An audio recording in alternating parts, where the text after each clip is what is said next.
Nous sommes à présent avec l'un des hommes les plus prisés de cette rencontre. Heureusement, il s'agit de Kémy Séba, le dirigeant de Urgence panafricaniste. On le sait, grand militant anti-impérialiste. Aujourd'hui, on le retrouve ici à Sochi. Kémy, alors je ne sais pas s'il faut te tutoyer ou vous voyez, de toutes les façons. Alors, tu fais partie des invités de marque, je le dis ainsi, de cette rencontre, ce premier sommet Russie-Afrique. Déjà tes impressions?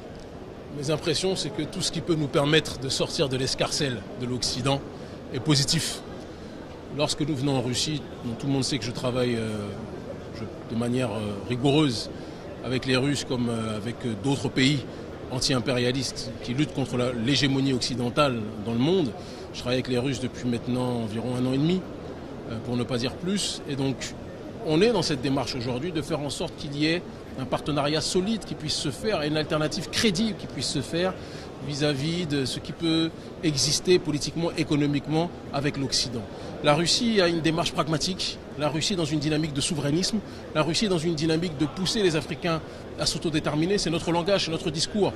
Donc c'est la raison pour laquelle moi j'ai accepté de travailler avec ces derniers. Mais je le dis toujours, le seul messie de l'Afrique, et je tiens à insister dessus, c'est l'Afrique elle-même. Et je pense qu'il faut qu'on soit très rigoureux dans la manière d'aborder nos rapports avec les autres pays. J'ai vu beaucoup de gens qui disaient « Ah, ça y est, on a trouvé un autre messie ». Non, non, non. Le seul messie de l'Afrique, c'est l'Afrique elle-même. J'insiste beaucoup dessus. Maintenant, l'Afrique doit décider de manière sage, de manière lucide, de manière rigoureuse, quels sont ses nouveaux alliés et avec qui elle peut faire un long chemin ensemble.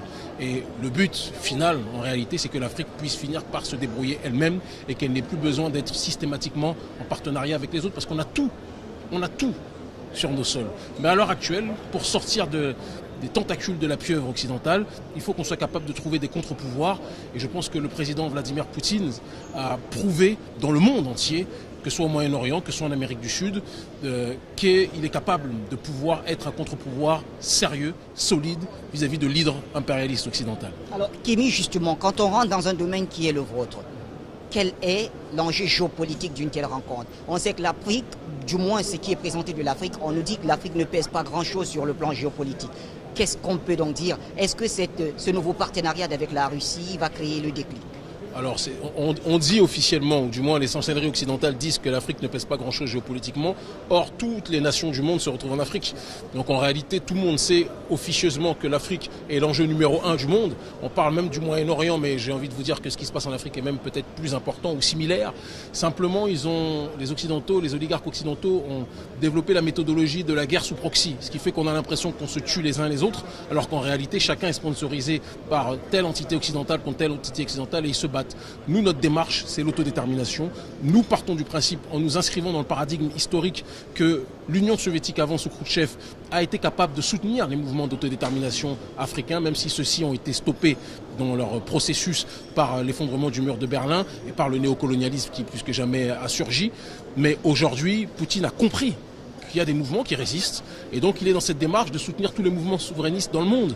Donc il n'y a pas de tabou, il n'y a pas de secret dessus. Et nous, géopolitiquement, j'ai envie de vous dire que ce sommet est bon pour le grand public, mais la réalité des connexions géostratégiques avec la Russie se fait ailleurs. Elle se fait en dehors de ce forum. Aujourd'hui, c'est une vitrine officielle, mais le fond des choses se déroule depuis déjà un certain temps en réalité. Cette démarche russe, et ce sera notre dernière question, cette démarche russe, est-ce qu'elle pourrait aujourd'hui créer plutôt des difficultés à d'autres grandes puissances? On le sait, on a très souvent vu des grands sommets, États-Unis-Afrique, France-Afrique, Chine-Afrique, etc., etc. La Chine est toujours restée dans sa diplomatie silencieuse. Aujourd'hui, elle sort. Est-ce que cela peut créer, j'allais dire, des difficultés à d'autres? De toute façon, vous savez que la loi du marché fait que de toute façon, chacun essaye d'avancer pour ses propres intérêts. Maintenant, il faut aussi analyser géopolitiquement que la Russie et la Chine ne sont pas les pires ennemis.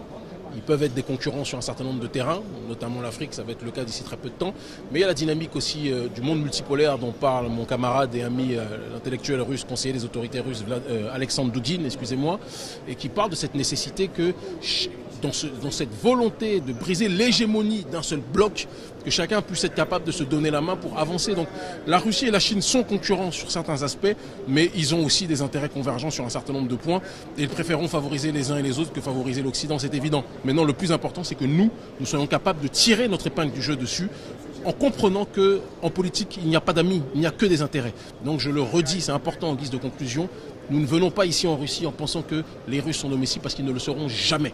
Et si on se comporte comme des paillassons, la Russie se comportera avec nous comme l'Occident l'a été. Mais si nous nous comportons de manière autodéterminée, de manière souverainiste, avec un discours et des actions politiques fortes qui vont dans ce sens-là, de la valorisation de notre patrimoine, je peux vous assurer que la Russie va nous traiter autrement. Et moi je le vois, c'est-à-dire que petit Africain que je suis et mon ONG que nous sommes, la manière dont les autorités russes peuvent respecter notre travail peut donner matière à réfléchir par rapport au nouveau monde dans lequel nous vivons. Aujourd'hui, on ne respecte que ceux qui se prennent en charge, pas les mendiants. Et c'est un langage et un message que j'adresse à toute la jeunesse africaine. Arrêtons d'attendre des autres ce que nous pouvons faire par nous-mêmes. Et il n'y a que là que nous serons respectés par les autres. Merci Kémy Séba.